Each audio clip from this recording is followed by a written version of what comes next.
leading up to the draft is not about what these players did on the field, but off the field, something that our very own Booger McFarland addressed on Mike and Mike this morning. Take a listen.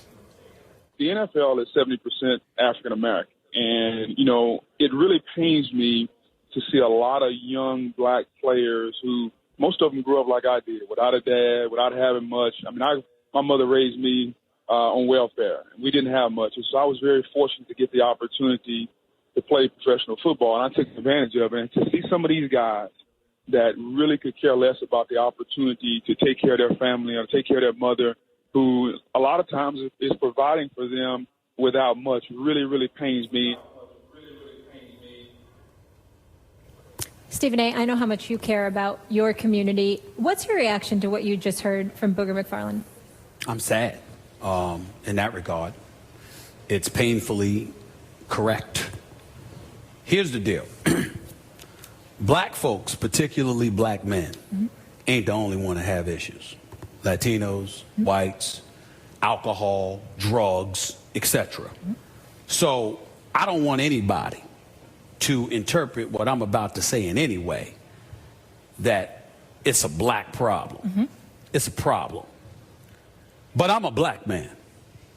I love my people. And under no circumstances am I going to apologize by focusing on my community. Because when we consider America and the fact that the white populace in this country makes up 66% of the population, and the Latino population is not a dominant minority at 17%, and the black community in terms of numbers dissipating from 15% to 14% to 13% over the years, we seem to be going in the wrong direction. There's an elevated level of concern that me as a black man am going to express. And by that, I say this. If you out there smoking weed, for example, as much as I might not like that, that's not what I do. I'm not calling you on the carpet if you're not doing harm to yourself or anybody else. When I talk about stay off the weed, I am talking about players in the NFL, specifically, who religiously cost themselves millions upon millions of dollars because of absence of discipline. It's not about whether the rule is right or wrong. It's about you knowing what the rules are before you sign that contract to commit to play in this league under their stewardship, under the guise of their rules and regulations. And if you don't follow it, you know what the price is going to be, and you do it anyway. That is a problem. Other behavioral issues that we've seen encountered by a vast majority of African Americans in the National Football League. It's a problem. It's also a problem that whether it's right or wrong, we're not seeing the imagery of folks from other ethnicities permeated over the airwaves. We see black, black, black, black, black, black, black everywhere. And the fact is, that's a reality that we have to deal with as a community. One of the things that always made me proud, and Donovan and I have had our disagreements over the years, and I love him dearly, but he knows we have had our disagreements because I've always wanted him to speak out more because I knew he had a lot to say. Donovan has always been intelligent. Donovan has been well thought of. His family is phenomenal. And none of us are perfect. But by and large, when you consider the way he went about the business of conducting himself as a professional, I remember him taking hits from some of his own contemporaries, quietly, privately, anonymously, because they felt like he was too clean cut. These are the kind of things that we battle as a community time and time again, and we need to find a way to overcome it, because the only people that we're hurting are ourselves. Look, there's always this argument whenever this comes up. You hear two camps. You hear one camp talk about institutional unfairness, and you hear another camp talk about personal responsibility within a community. And both have valid points to make, and they're not mutually exclusive. But I want to, I think what's going on here, to Booger McFarland's point, is the league is 70% African American. And when you say the league, you're talking about 32 NFL teams, with, like, when you count the practice squad, what, 75 players on each team? And then you're talking about all the college programs, because a lot of these issues are coming up right now. We're talking about draft picks. So we're talking about thousands and thousands and thousands of people, many of whom come from disadvantaged backgrounds. So you have that. From that population, you will find some criminals. I mean, that's how it works on any population, white, black, or otherwise, but particularly given the circumstances described, especially when the history of this country has resulted, obviously, as we all know, in lower levels of education, per capita income, opportunity, etc. for African Americans. So you're dealing with a population where you, like as in any population, you will find a criminal element. There are just too many people in that population to not have that. And then you have the proliferation of media. Everyone has a camera phone. You are going to catch bad behavior. It will be circulated. You will find it. In the league that's 70% African American, many of the perpetrators will be African American, especially when you consider the number of players coming from college and in the league. But there's also something else. When people roll their eyes and say, look at this opportunity that these young men are getting, and they're right. Of course, no one's entitled to anything. They're right. But you also have to ask, how many of these kids, many of them are, but many of them aren't, ready to be thrown into the deep end? When you consider the background and then the environment they're going to enter, including just college environment, how many are prepared for it, and by whom? Because oftentimes the funnel that gets them there are from people who don't have necessarily their best interests in mind, even though they're presented with an excellent opportunity. But they're funneled there by people who want to exploit them. Right? So I think all that adds up to, yeah, sometimes you're going to find video of misbehavior and accusations and even charges, and oftentimes they'll be true.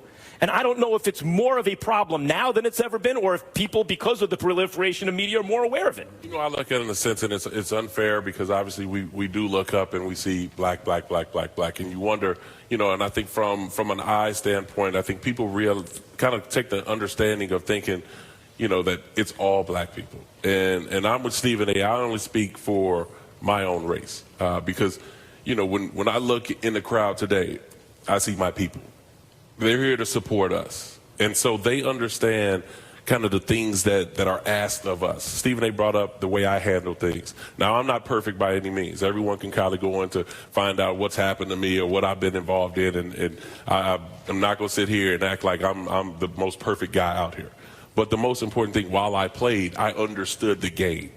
And the game can be played in many ways, not just on the field, but off the field. And for these young men coming into the draft, they need to understand how to play the game. You're not invincible. Just because people may say you're a top 10 pick doesn't mean you're untouchable. And I think for these kids that are in college, if they're smoking weed or if they're, whatever it is, drinking or whatever it may be, they don't understand the things that you have to do in order to be at that elite level and to be paid like an elite person, an elite player. And they're coming from backgrounds like Booger talked about, just like him. Now, I had my mother and father in the household. You know, things weren't always great. We didn't live in the suburban house that, you know, some people have been raised in. We moved into a suburban house because my dad worked overtime. My mom worked 2 jobs.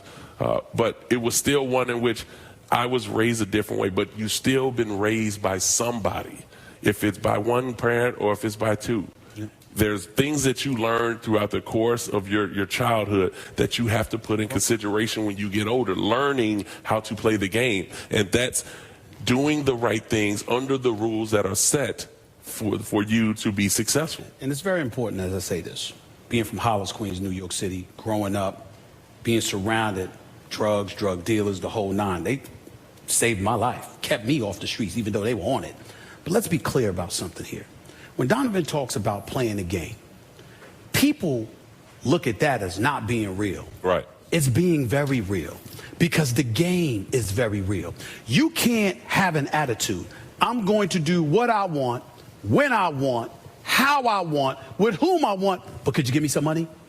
Doesn't work that way, because ultimately, in order to get gold, you have to capitulate to those who have it to give. And a lot of times, folks don't want to accept that. What I do love about the NFL, despite the fact that we might feel things about the weed policy and other things and their hypocrisy, what I do love is the fact that they are putting out on Front Street, you don't run our product. Yeah.